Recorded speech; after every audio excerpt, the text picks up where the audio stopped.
lot that Jana and I have in common, but maybe at the top of the list is our love for dogs. Oh my goodness. Right. Oh my goodness. So we thought today would be the perfect day to talk about the fun way that people are helping rescue pups get out of the shelter and enjoy some real world time, getting one step closer and closer to finding a forever home. So today we are joined by Jamie Baptiste and Kelsey Miles with the Halfway There Rescue. Ladies, I'm so glad you're here. Thank you so much for having us. Thanks for bringing puppies. Who are these babies? So we have Kimchi. And this is Miso. And this is part of our bento litter. So there's a few more from this litter that are available for adoption. Yeah.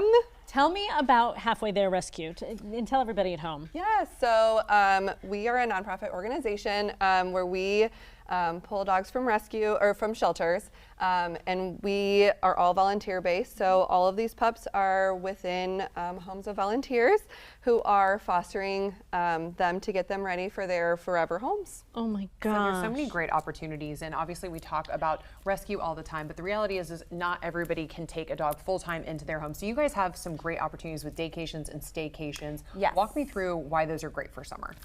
So they're great for someone that maybe wants to do long-term fostering but has never done it before and they don't want to commit maybe.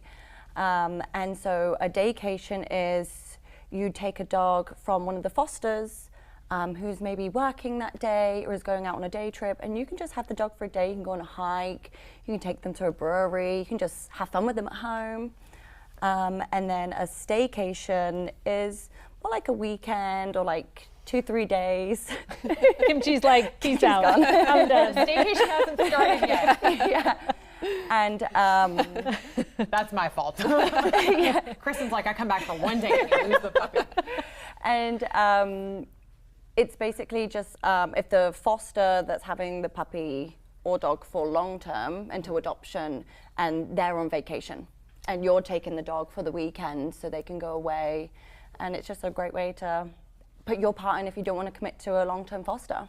And I know it's really important to all of you that, you know, you take these things seriously. This isn't like a test drive of an animal, right? You definitely want to make sure that people are doing it for the right reasons. Right. Yes. And we do have the trial periods when you do adopt and you get approved for adoption, then you can do a trial period. But yeah, fostering is... Yeah, we do encourage people to, if they're interested in adoption, to go that route, but Yes. that we are looking for volunteers who are Yeah. willing to help us in that route because it is really amazing. You're saving a lot of lives, and it's great volunteer. It helps the community a lot.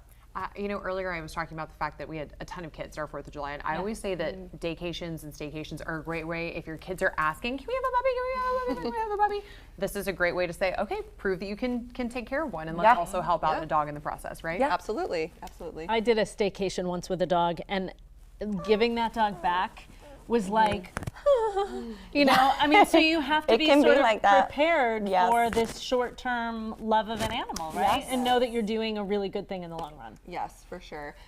It is helpful to know that in the process of letting go of that puppy, as hard as it can be, you are saving a life by letting them go and taking in another. So having that balance definitely is helpful with letting them go. And learning more about their personality, right? For the one who does adopt them, you get to know them a little bit more because you have them in different houses, different scenarios. Yes. And another great opportunity is the fact that, you know, if they're not in the shelter, because we know that there's so much just racket. You think about a human and being overstimulated. So imagine being a small puppy. So how does this allow them to stay in a home, to stay relaxed, and like you said, Kristen, just really let their personality shine? Yeah, so it takes them out of the shelter, which is usually a really loud environment. It can be really overwhelming. It allows the foster to help them get adjusted to more of a both puppies to a home lifestyle. They can sometimes work on training, get them adjusted. Most of our fosters, not all, it's not a requirement, have other dogs, so we get a good feel on if they're dog friendly, kid friendly, and we can communicate that to future adopters and have a good idea of what that adopter is getting in their home. People might be watching now and saying, okay, I can't do that. I can't commit to taking a dog into my house. But are there other ways people can help you all? Because it's not an inexpensive thing that you are doing. Yes, and there's lots of ways that the community can help us out. They can help out by transporting pets from shelters to their foster homes. Trying to eat me. And No microphones for you. No microphones for you. taking dogs to adoption events. Yep. And helping out there. We can also help with donating dog food and supplies. We're always needing that, puppy pads. Even just sharing our posts too. Yes, is on is social very media, helpful. sharing our posts. Getting our name out is helpful. Yes. And people might be seeing these two and saying, well, I want one of those. What do they need to know about these two and the rest of the litter and how to adopt?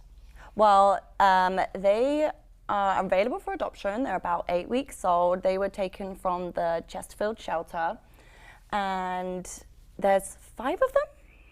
I think there's 5 of them available for adoption, and you can go on Halfway There Rescue website and you can fill out the adoption application for them.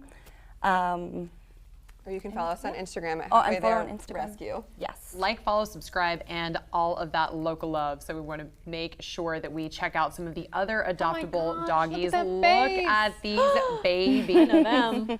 Look at these, Kristen. Which Oh one my do you want? gosh, all of them.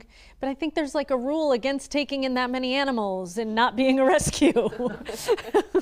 Look at those faces. So there are obviously so many dogs Come that on. need homes. So, Girls. like you said, whether you can volunteer, whether you can just share a post on social media, getting their stories out there. I mean, come on, everybody, look at these babies. Their eyes are like, please, why would you not adopt me? Right? Why would you not? So we're sharing that you. information with you up on the screen because everybody needs a little summer loving from a puppy. Ladies, thank you so much. That was Thank you amazing. so Oh my much for gosh. having us. You know you're not going to get out of here before the entire newsroom comes. Puppies. That's happening. Yes. All right, from Puppies.